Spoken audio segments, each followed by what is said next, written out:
नमस्कार मित्रों, आपका स्वागत है know it to believe it channel में। ये तो आपको याद ही होगा कि जब हम छोटे थे तो हमारे छत पर बैठे काले कौवे को देखकर हम उसे कौवा मामा कहकर पकड़ने लगते थे। हिंदू धर्म में एक और मान्यता यह भी प्रचलित है कि जब किसी के घर के आसपास या उसके छत के ऊपर काला कौवा काँव काँव करता है तो यह संकेत होता है कि उसके घर कोई मेहमान आने वाले हैं। ये सब थी मान्यताओं की बात, परंतु क्या आपने कभी इस ओर ध्यान दिया है कि आखिर क्यों इस पक्षी का वर्णन अक्सर हमारे पुराणों एवं ग्रंथों में आता है? आखिर क्या संबंध है कौवे का हिंदू धर्म से? यहाँ तक कि जब हम अपने पितरों का श्राद्ध इत्यादि करते हैं तब भी हम इस पक्षी को अहमियत देते हैं तथा पितरों के भोजन के साथ साथ कौवे के भोजन के लिए भी अलग से थाली निकालते हैं। आइए जानते हैं कि आखिर क्या महत्व है इस विचित्र पक्षी का हमारे धर्म में। दरअसल पुराणों के अनुसार यह वर्णित है कि कौवा यमराज का दूत है और जब हम श्राद्ध के अवसर पर अपने पितरों को अन्न अर्पित करते हैं तथा कौवे के लिए भी अलग से अन्न की थाली लगाते हैं तो कौवा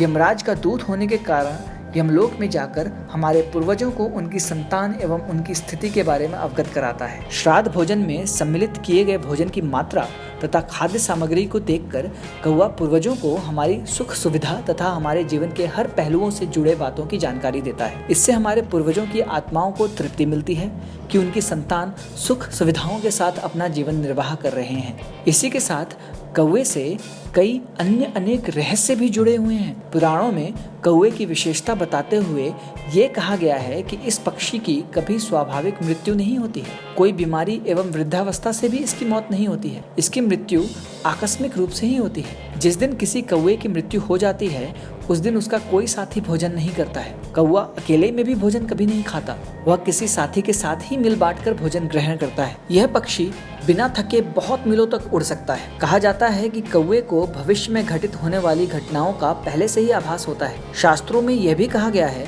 कि कोई क्षमतावान आत्मा कौवे के भीतर प्रवेश कर विचरण कर सकती है। हम उम्मीद करते हैं कि ये जानकारी आपको बहुत ही उपयोगी लगी होगी।